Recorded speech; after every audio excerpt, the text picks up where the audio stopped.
Hallo almal, in hierdie video bespreek ek tipiese vrae wat jy in die eksamen kan verwag oor meetkunde. Ek gaan die 3 voorbeelde wat jy hieronder sien behandel. Nou soos jy weet, hou ek daarvan om die meetkunde in 'n tipe gereedskapskissie of ek noem hom sommer 'n wiskunde toolbox te sit. Nou jy het jou rooi gereedskapskissie en daar het jy nou al daai baie reëls van jou in. En jy moet hulle ken want ons gaan hulle nou gebruik saam met ons nuwe reëls. So saam met ons nuwe reëls, dis die ou toolbox. Goed.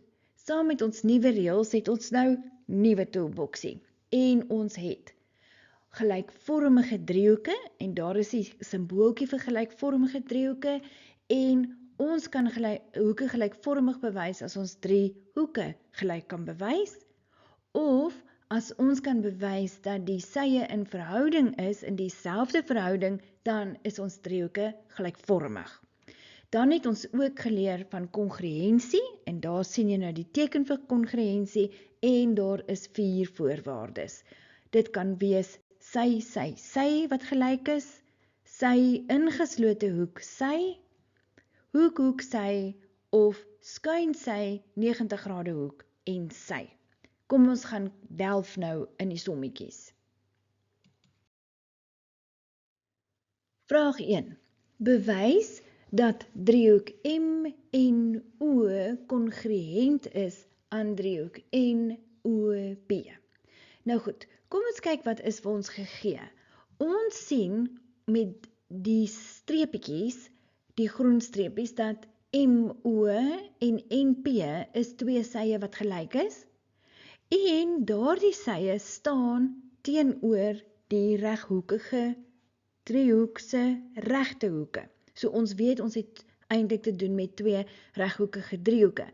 So wat ons dan nou kort is nog een ander sy en stem mee saam, NO is die sy wat gemeenskaplik is. So ons het 2 kongruente driehoeke daar. So ons kan sê, in driehoek MNO en driehoek NOP vind ons dat hoek N1 is gelyk aan hoek O1 en hulle is gegee dat hulle albei 90 grade is.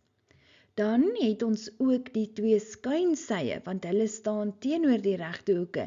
MO is gelyk aan NP. Hulle is gegee skuinsye wat gelyk is. En ons het dat sy NO gelyk is aan sy NO en daardie ene is die gemeenskaplike sy. Dus kan ons sê dat driehoek MNO is wel kongruent aan driehoek NOP. En ons rede, skuin sy 90 grade hoek en nog 'n sy. Vraag 2. Bewys driehoek ADE gelykvormig aan driehoek ABC en bereken die lengte van EC. Nou, ons gaan nou eers wag met die lengte van EC. Kom ons bewys ons 2 driehoeke gelykvormig. Nou, ons gaan werk in die klein driehoekie daarbo, ADE en driehoek ABC. Dis die groot driehoek. En onthou, as ons 2 driehoeke gelykvormig wil bewys, dan moet ons die 3 hoeke gelyk wys.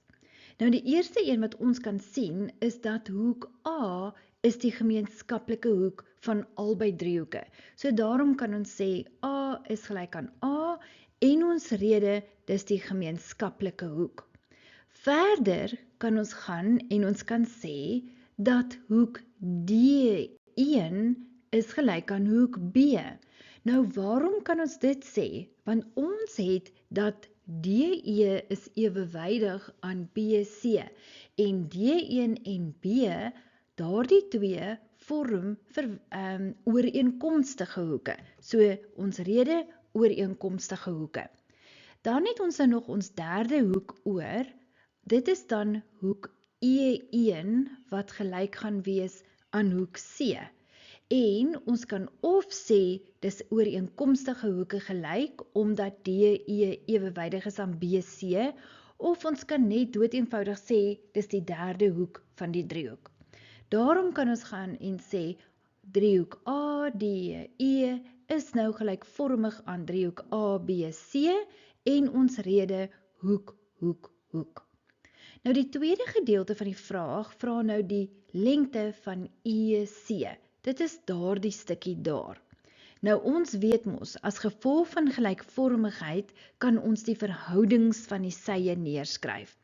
So, omdat ons twee driehoeke gelykvormig is, kan ons sê dat die verhouding AD op AB is gelyk aan die verhouding DE op BC is gelyk aan die verhouding AE op AC. En ons kan dit sê omdat ons twee driehoeke gelykvormig is. Nou kom ons gaan vervang die waardes. AD weet ons nie, AB is 20. DE is 13 op BC is 52. AE is 12 op AC weet ons nie. Nou goed, kom ons kyk. Vir ons om EC te bereken, indien ons die lengte van AC kan bereken, wat daardie ene is, dan kan ons sê EC is AC minus daardie stukkie daar. So kom ons kyk. Ons gebruik dan nou. Ons gaan hier die 13 op 52 en die 12 op AC gebruik om AC se lengte te kry. Nou gaan ons net oorkruis vermenigvuldig. 13 AC is 12 maal 52 wat 624 is en ons deel die 13 weg. Dus is die hele lengte by AC dan nou 48. So om EC te kry, gaan ons sê EC is die hele AC minus AE. Met ander woorde, 48 minus 12 en EC se lengte is 36. Voordat ons aangaan, as jy baat gevind het, sal jy asseblief die video like en dan wil ek vra, het jy al subscribe? Of jy's ook baie welkom om kommentaar te lewer of beter nog, vertel jou vriende van hierdie kanaal. Kom ons gaan aan. Vraag 3. Vierhoek ABCD is gelykvormig aan vierhoek PQRS. Bereken die lengte van AB en QR. So ons het 'n tweeledige vraag.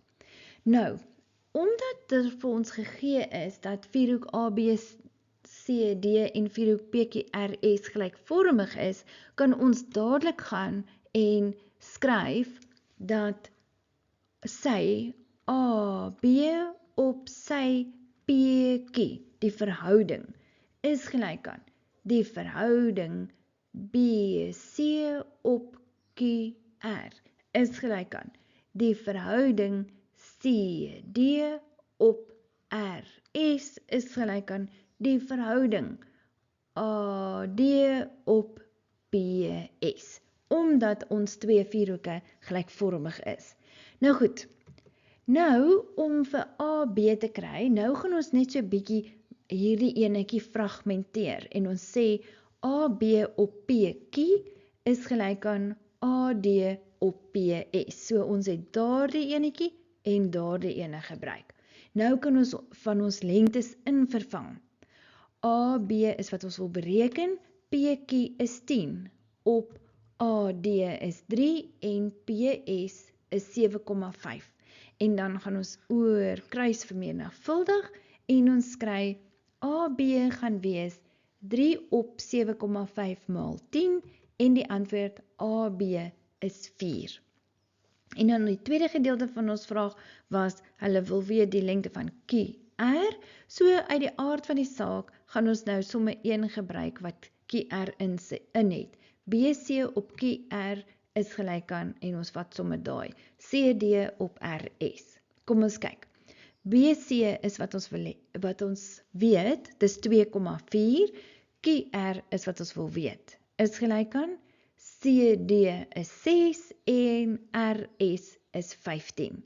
En nou gaan ons weer oorkruis vermenigvuldig en ons kry 6 maal QR is 2,4 maal 15 en dan kan ons sê 6 QR is 36, 2,4 maal 15 is 36, deel die 6 weg, QR se lengte is gelyk aan 6. In die volgende video bespreek ek nog tipiese vrae wat jy in die eksamen kan verwag oor meetkunde. Klik op die video in die linkerkantste hoek hierbo om jou direk na daardie video te neem.